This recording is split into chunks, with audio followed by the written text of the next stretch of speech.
Culture Média, Philippe Vandel. Le journal de la culture avec vous, Hélène Manarino. Bonjour. Bonjour Philippe, bonjour à tous. Et Hélène, on va commencer ce journal par une triste disparition. La chanteuse américaine Nancy Holloway est décédée hier à Paris. On lui doit notamment cette reprise de Dionne Warwick.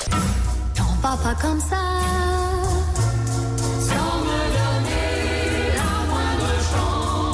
On peut également citer Dernier baiser, Prends garde à toi. On se souvient de son duo avec Nino Ferrer. Dis-lui que je ne suis pas là. L'artiste était âgée de 86 ans, artiste américaine de jazz, de soul. Elle vivait à Paris depuis 1960. Elle avait quitté la scène en 2008 suite à des problèmes de santé. Elle a connu la gloire en France pendant la fameuse période des yéyés. Elle s'est produite dans plusieurs clubs de jazz. Et en 1964, elle joue son propre rôle dans Chercher l'idole, aux côtés de Sylvie Vartan, Johnny Hallyday, Charles Aznavour, Eddie Mitchell. Elle faisait également partie de la troupe Âge tendre et Tête de bois entre 2006 et 2008. Culture au sens large, une célèbre marque de prêt-à-porter sera peut-être sauvée par la mairie de Paris. Et cette marque s'appelle Sonia Rykiel. Le tribunal de commerce de Paris a prononcé le 25 juillet la liquidation immédiate de la société. Stock, fonds de commerce et surtout le nom doivent être vendus en tant qu'actifs. Mais la mairie de Paris a tenté de convaincre le ministère de la Culture de sauver les créations de celle que l'on surnommait la reine du tricot. La ville pourrait donc les accueillir au musée de la mode, le palais Galliera. L'adjoint à la culture de la mairie a déclaré conformément au souhait de la maison Rykiel, nous sommes parfaitement disposés à l'accueillir au sein du palais Galliera. Cela permettrait non seulement de le conserver dans des conditions optimales, mais aussi de le valoriser culturellement et scientifiquement. Sachez que Paris a déjà inauguré en 2018 une allée Sonia Rykiel dans le 6e arrondissement. Après le décès de la créatrice le 25 août 2016, la maison Rykiel a connu une accumulation de pertes financières. La société emploie aujourd'hui 134 salariés. Alors Hélène, ce week-end à Paris, on pourra peut-être devenir invisible. Et oui, l'expérience est tentante, Philippe. Vous reconnaissez quand même Harry Potter. Évidemment, Warner Bros. Merci, France Céline.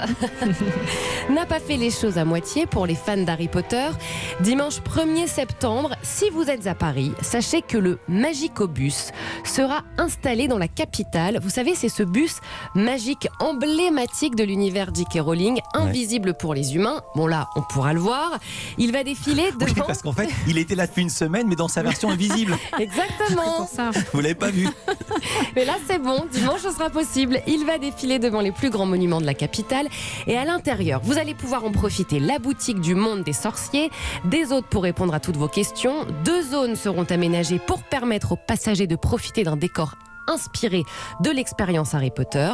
Vous allez pouvoir vous prendre en photo, il y aura des cadeaux, des baguettes magiques aussi qui seront distribuées. Un duel de sorciers est prévu et surtout, vous allez pouvoir enfiler la cape d'invisibilité, mais n'oubliez pas de l'enlever, surtout. Ah oui, évidemment. Et puis pour la prochaine info, ça va être plus dur parce qu'il n'y a plus la musique magique. C'est magistral d'entendre ça, le son avec la musique d'Harry Potter.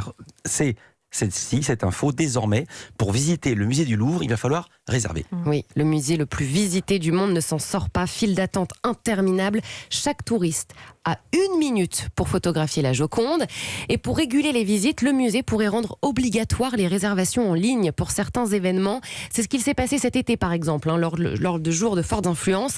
Sachez que le musée du Louvre a passé la barre des 10 millions de visiteurs annuels. Et puis aussi, il y a eu de l'affluence à cause de la canicule. Et puis pour terminer, patience pour les fans de Madonna. Ça danse dans le studio, hein. Et non, Nile Rodgers à la guitare, c'est Chic qui joue là-dessus. Et non, la chanteuse n'est pas en vacances, mais elle est en retard dans la production de ses concerts. A-t-elle trop pris de vacances? Madonna est contrainte de reporter le début de sa tournée mondiale, Madame X Tour. Elle était censée débuter le 12 septembre à New York. Alors, annoncé via un communiqué de presse, ses concerts débuteront finalement le 17 septembre.